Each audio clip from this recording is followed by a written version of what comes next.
Hello everyone. आप लोग कैसे हैं? आई होप कि आप लोग बहुत बढ़िया होंगे। लोग हमने इसके पहले क्लास में बहुत मजे से लिया था और आज आप लोगों को फिर पढ़ाने आ गए हैं। और आज का पढ़ाने वाले आप लोगों को प्रकाश का अपवर्तन, जो कि क्लास 10th की फिजिक्स का चैप्टर नंबर 2 है। हमने चैप्टर 1 खत्म कर लिया है और चैप्टर 2 आज चालू करने वाले हैं, जिसका नाम है प्रकाश का अपवर्तन। ठीक है, आई होप कि आप लोग बहुत बढ़िया से पढ़ रहे होगे, लोग रिविजन कर रहे होगे। लोग इससे पहले भी बढ़िया से सेशन लिए थे, हमने प्रकाश का प्रवर्तन के बारे में पूरे से समझाया था, बढ़िया से विस्तार से समझे थे। आज आप लोगों को पढ़ाने वाले क्या चीज़, प्रकाश का अपवर्तन। ठीक है, तो चलो आज जानते हैं प्रकाश का अपवर्तन क्या होता है। क्या आप लोग प्रकाश का अपवर्तन जानते हो तो क्या होता है? तो चलो आप लोग को बताते हैं हम कि प्रकाश का अपवर्तन क्या होता है। तो प्रकाश का अपवर्तन मेरे को जानना है, तो इसके लिए हम एक आपको फॉर एग्जांपल देकर समझाएंगे कि प्रकाश का अपवर्तन क्या होता है। क्योंकि चैप्टर ये न्यू है, नया चैप्टर है, तो उसको थोड़ा सा आपको डिफाइन बढ़िया करना पड़ेगा। बट आपको प्रकाश का अपवर्तन समझने से पहले आपको कुछ थोड़ा सा ऐसे पॉइंट्स का ज्ञान होना चाहिए जिससे कि आप प्रकाश का अपवर्तन समझ सको। जैसे में एक होता है आपका सघन माध्यम, एक होता है विरल माध्यम। ये सघन माध्यम और विरल माध्यम में आपको फर्क समझना होगा, तभी आप समझ पाएंगे कि प्रकाश का अपवर्तन क्या है। ठीक है, फिर बता दें आपको सघन माध्यम क्या होता है। तो सघन माध्यम जिसमें कणों के बीच में जगह बहुत कम होते हैं, तो उसे हम क्या कहते हैं, सघन माध्यम।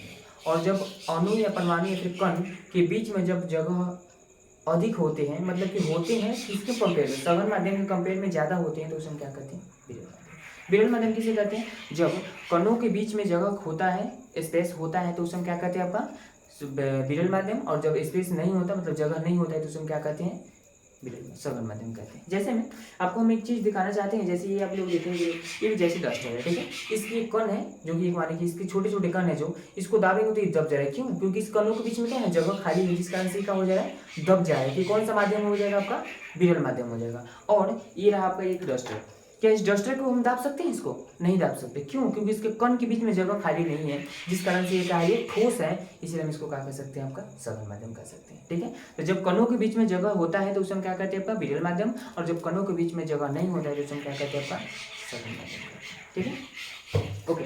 बट आप लोग सोचे बोले कि ये बताइए मेरे को कि इस कण, ठीक है, इस कण के बीच में आपको जगह नहीं है इसमें, और आपको पानी में पूछे कि सघन माध्यम और विरल माध्यम कौन, तो आप लोग कौन बताएंगे, है ना। तो आप लोग उस दोनों में कंपेयर करना है कि उस दोनों में से कौन ऐसा है जिसमें सबसे ज्यादा जगह खाली है अणुओं के बीच में, और किसमें अणु के बीच में जगह खाली नहीं है। और उसी के माध्यम से आप बता सकते हैं कौन से सघन माध्यम और कौन विरल माध्यम है। जैसे में आपको बताया, हम एक ऊपर दिए गए वायु, वायु के बीच, वायु कैसा माध्यम, सघन माध्यम विरल माध्यम। तो आप लोग वायु देख सकते हैं, वायु और कांच में पूछेगा कि वायु सघन माध्यम है कि विरल कांच सघन माध्यम है, तो आपको देखना है कांच। कांच का मतलब होता है कंचा, कंचा का मतलब आप लोग गोली खेले होगे, चाहे शीशा खेले होगे लोग, तो शीशा देखे लोग, शीशा को दाब सकते हैं? नहीं दाब सकते। क्यों? क्योंकि वो बहुत ठोस होता है, कणों के बीच में जगह नहीं होता है। बट यहीं पे आप लोग देखेंगे वायु, वायु हवा को तो दाब सकते हैं एकदम। जैसे अगर हम फुकौने को फुलाते हैं, फिर फुकौने को तो दाब सकते हैं। क्यों? चाहे यहाँ पर अभी चारों तरफ में वातावरण में हावी हवा फैले हुआ है, जहाँ पर हम बीच में हैं, मतलब इसका मतलब क्या हो रहा है कि हवा के बीच में जगह खाली है, जहाँ पर हम क्या है, उपलब्ध है। तो इससे बोल सकते हैं हम क्या, विरल माध्यम। ठीक है, तो विरल माध्यम आप लोग बोल दीजिएगा एकदम शॉर्ट भाषा में कि जब कणों के बीच में जहाँ ज़्यादा जगह खाली होता है, मतलब खाली होता है, तो उसे हम कहते हैं विरल माध्यम। और जब कम होता है तो उसे हम क्या कहते हैं, सघन माध्यम। ठीक है, कंपेयर विथ, आपको दोनों में कंपेयर कर लेना है, किसके बीच में ज़्यादा जगह खाली है, किसके बीच में कम जगह खाली है, और उसके बाद से आपको बता सकते हो सघन माध्यम कौन और विरल माध्यम कौन है। ठीक है, अब इसी के साथ आप लोग क्लास चालू करेंगे और आपको बताएंगे आज प्रकाश का अपवर्तन क्या होता है। प्रकाश का अपवर्तन क्या होता है? तो जब प्रकाश की किरण, जैसे मानिएगा कि एक ही मेरा माध्यम है, एक पारदर्शी माध्यम है जिसके आर पार हम कर सकते हैं। ठीक है, कुछ भी एक पारदर्शी माध्यम है जिसके आर पार हम इधर से उधर देख सकते हैं या फिर कर सकते हैं। ठीक है, तो जब इस प्रकाश की किरण किसी सतह पर पड़ती है, मतलब कि एक माध्यम से दूसरी माध्यम में अपवर्तित होकर चली जाती है, तो उसे हम क्या कहते हैं, प्रकाश कहते हैं। मतलब बोल सकते हो कि प्रकाश की किरण एक पारदर्शी माध्यम से दूसरे पारदर्शी माध्यम में, मतलब कि इस पारदर्शी माध्यम से दूसरे पारदर्शी माध्यम में चली जाती है, तो उसे हम क्या कहते हैं, प्रकाश का अपवर्तन कहते हैं। तो बोल दीजिएगा, जब प्रकाश की किरण एक माध्यम से दूसरे, जब प्रकाश की किरण एक माध्यम से दूसरे माध्यम में आसानी से चली जाती है, तो उसे हम क्या कहते हैं, आपका प्रकाश का अपवर्तन कहते हैं। और प्रकाश का परावर्तन में हमने बताया था कि जब प्रकाश की किरण किसी सतह पर पड़ती है और वहां से टकरा कर दूसरी उसी माध्यम में वापस लौट जाती है, तो उसे हम क्या कहते हैं, प्रकाश का परावर्तन। और जब यहाँ पर वापस लौटती नहीं है, बल्कि क्या होती है, उसी दिशा में, मतलब कि उसी जिस दिशा में जा रही है ना, उसी दिशा में क्या होती है, परिवर्तित होकर दूसरी माध्यम में जल्दी चली जाती है, उसे हम क्या कहते हैं, प्रकाश का अपवर्तन कहते हैं। ठीक है, तो प्रकाश का अपवर्तन समझ गए। जब प्रकाश की किरण एक माध्यम से दूसरे माध्यम में चलती चली जाती है, तो उसे हम क्या कहते हैं, प्रकाश का अपवर्तन कहते हैं। ठीक है, और आपको ये तो पता चल गया प्रकाश का अपवर्तन क्या होता है। ठीक है, प्रकाश का अपवर्तन आपको पता चल गया, जब प्रकाश की किरण एक माध्यम से दूसरे माध्यम में चलती चली जाती है तो उसमें क्या कहते हैं, आपका प्रकाश का अपवर्तन कहते हैं। ठीक है, या फिर या फिर ऐसे बोल सकता हूँ कि जब प्रकाश की किरण एक माध्यम से दूसरे माध्यम में दिशा परिवर्तन की घटना को या क्रिया को हम क्या कहते हैं, आपका प्रकाश का अपवर्तन कहते हैं। ठीक है, आपको पता चल गया प्रकाश का अपवर्तन क्या है। तो जब प्रकाश की किरण एक माध्यम से, ये माध्यम था दूसरा, मानी कि ये मेरा कांच था, ठीक है, और इस माध्यम से ये था मेरा हवा, इस माध्यम में चला आया, तो एक माध्यम से दूसरे माध्यम में जब प्रकाश की किरण आसानी से चली जाती है, प्रवेश कर जाती है, तो उसे हम क्या कहते हैं, प्रकाश का अपवर्तन कहते हैं। ठीक है, ओके। उसके बाद आपको बताते हैं आपतित किरण क्या होती है, अपवर्तित किरण क्या होती है, और अभिलंब, ये सब क्या होता है आपको बताते हैं। ठीक है, आपको बताते हैं अपवर्तित किरण क्या होता है। आपको देखना है, मानो कि आप लोग, ये मेरा सतह था, इसका नाम क्या था, इसका नाम था मेरा अपवर्तक सतह।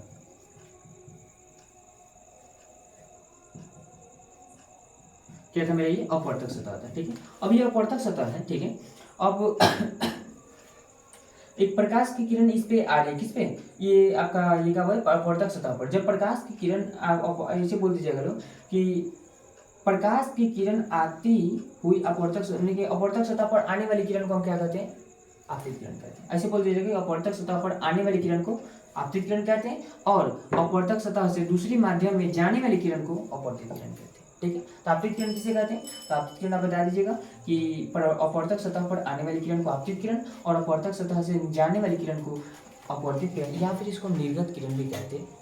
ठीक है, तो आपको बता दीजिएगा आपतित किरण किसे कहते हैं, तो जब अपवर्तक सतह पर आने वाली किरण को आपतित किरण, और अपवर्तक सतह से जाने वाली किरण को हम क्या कहते हैं, एक अपवर्तक सतह से दूसरे माध्यम में जाने वाली किरण को हम क्या कहते हैं, आपका अपवर्तित किरण है, फिर उसको हम क्या कहते हैं, निर्गत किरण कहते हैं।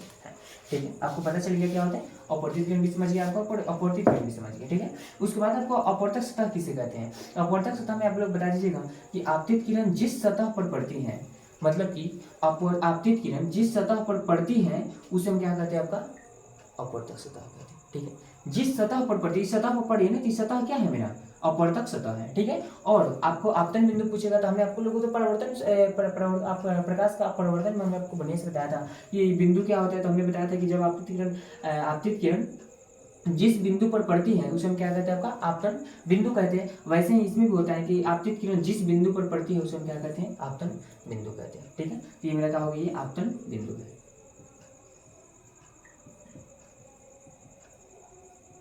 ओके, उसके बाद आपका आता है ये अभिलंब। अभिलंब क्या होता है, तो आप लोग बता दीजिएगा कि आपतन बिंदु पर खड़े लंब को अभिलंब कहते हैं। ठीक है, आपतन बिंदु पर ये खड़ा जो लंब है ना उसे हम क्या कहते हैं, अभिलंब कहते हैं।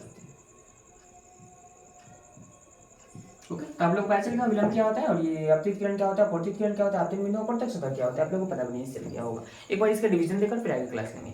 आपको बता दिया हमने प्रकाश का अपवर्तन किसे कहते हैं, जब प्रकाश की किरण एक माध्यम से दूसरे माध्यम में बिना किसी रुकावट के आसानी से चलती चली जाती है तो उसे हम क्या कहते हैं, आपका प्रकाश का अपवर्तन कहते हैं। ठीक है, मानिए कि आपका एक ये दूसरा माध्यम है, एक दूसरा माध्यम है। ठीक है, इस माध्यम में से इस माध्यम का प्रकाश जाने पर दिशा परिवर्तन हो जाता है। जैसे बोल सकते हो कि जब प्रकाश की किरण एक माध्यम से दूसरे माध्यम में जाने पर दिशा परिवर्तन, मतलब कि दिशा परिवर्तन होता है, यार ये इधर जा रहा था ना, ये क्या होता है, ये मुड़ जाता है, ये या तो ऐसे मुड़ जाता है, नहीं तो क्या होता है, ये ऐसे मुड़ जाता है। ठीक है, ये दो होता है। ये क्यों होता है, ये आपका सघन माध्यम और विरल माध्यम में फर्क के कारण ऐसा होता है। ठीक है, आप लोग को ये हम अभी जस्ट बताने वाले हैं कि ऐसा क्यों होता है, आप लोग को जस्ट हम अभी बताने वाले हैं। ठीक है, ठीक है, आप लोग सघन माध्यम विरल माध्यम को समझ गए, बढ़िया से समझ गए, प्रकाश का अपवर्तन समझ गए।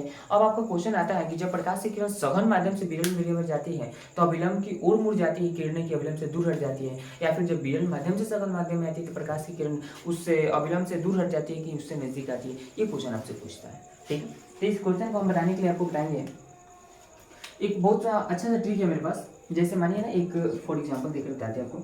जैसे हमारी एक अपवर्तक सतह है, ठीक है, ये अपवर्तक सतह है, इस पे किरण आ रही है। ये हो गया आपका कांच। कांच है, इसको मान लेते हैं हवा। ठीक है, हवा मान लेते हैं। ओके, और इसको मान लेते हैं क्या, हम कांच मान लेते हैं। ठीक है, और मानिए कि आपका इस पे है किरण, इस पे किरण आ रही है। जैसे ये अभी पहले अभिलंब खड़ा है,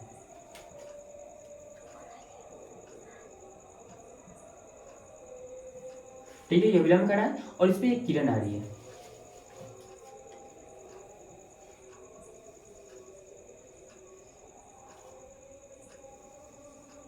ठीक है, ये किरण आई। अब ये किरण आप लोग बताइएगा, ये किरण कहाँ से जाएगी, ये एकदम सीधे से जाएगी। ठीक है, बट ये बताइए आप कि जब हवा से कांच में प्रवेश करती है तो ये क्वेश्चन पूछता है, ये अभिलंब है। ठीक है, ये क्या है, अविलंब है। अविलंब से दूर हट जाती है कि अविलंब के नजदीक आती है, क्योंकि ये 10th क्लास का ऑब्जेक्टिव पूछता है, 12th क्लास में भी पूछता है, आप लोग बताइएगा। तो आपको हम बताते हैं, बहुत मतलब अच्छा ट्रिक है। हवा और कांच में सघन माध्यम कौन है? तो सघन आपको कांच पूरा घना सा होता है ना, तो इसको हम क्या बोल सकते हैं, इसको सघन बोल सकते हैं।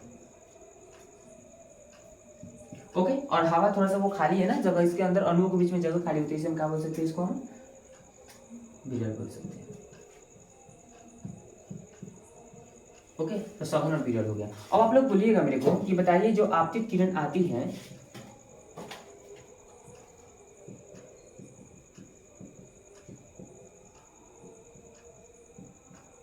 ठीक है, जब ये आपतित किरण आती है तो जाती है, जब आपतित किरण जाती है तो बताइए मेरे को कि अविलंब से ये दूर हट जाती है कि अविलंब के नजदीक आती है, जब विरल माध्यम से सघन माध्यम में प्रवेश करती है तो।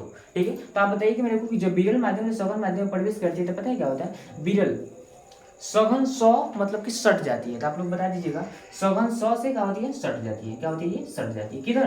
आपका अविलंब की ओर। तो बोल दीजिएगा जब प्रकाश की किरण जब प्रकाश की किरण सघन माध्यम से विरल माध्यम में जाती है, सॉरी विरल माध्यम से सघन माध्यम में जाती है, सघन में जिस माध्यम में जाती है तो सघन में जा रही है तो क्या हो जाएगा, अविलंब की ओर सट जाएगी। तो इधर बोल दीजिएगा क्या हो जाएगा, सट जाएगी। तो इसको बोल दीजिएगा क्या हो जाएगा कि अविलंब की ओर मुड़ जाती है। ओके, तो आसान भाषा में समझ के क्या होगा कि प्रकाश की किरण जब सघन माध्यम से विरल माध्यम से सघन माध्यम में जाती है तो सघन माध्यम में सट जाती है, किसकी ओर, अविलंब की ओर सट जाती है। 100 से सघन, 100 से सट। ठीक है, ओके। अब बताइएगा मेरे को, ये तो आपको समझ गए पॉइंट। एक और पॉइंट होता है, अब ये पॉइंट होता है, अब विरल माध्यम से सघन माध्यम के ना, अब सघन माध्यम से विरल माध्यम में जाएगी।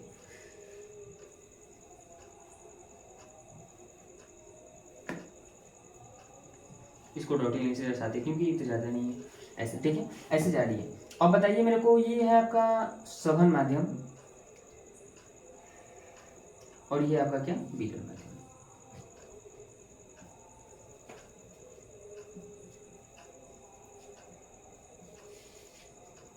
ओके, अब बताइए मेरे को, आपकी जब आपतित किरण होती है, ये आपको ठीक है, आप लोग बताइएगा मेरे को फिर यहाँ पे ये पॉइंट आपको बता दें। ठीक है, ये बताइए मेरे को, जबकि आपतित किरण बोल दीजिएगा कि प्रकाश की किरण जब सघन माध्यम से विरल माध्यम प्रवेश करती है, सघन मतलब पूरा घना पूरा है, मतलब पूरा जाता हुआ, उसमें से निकल के जब हवा में जाता है तब क्या होता है।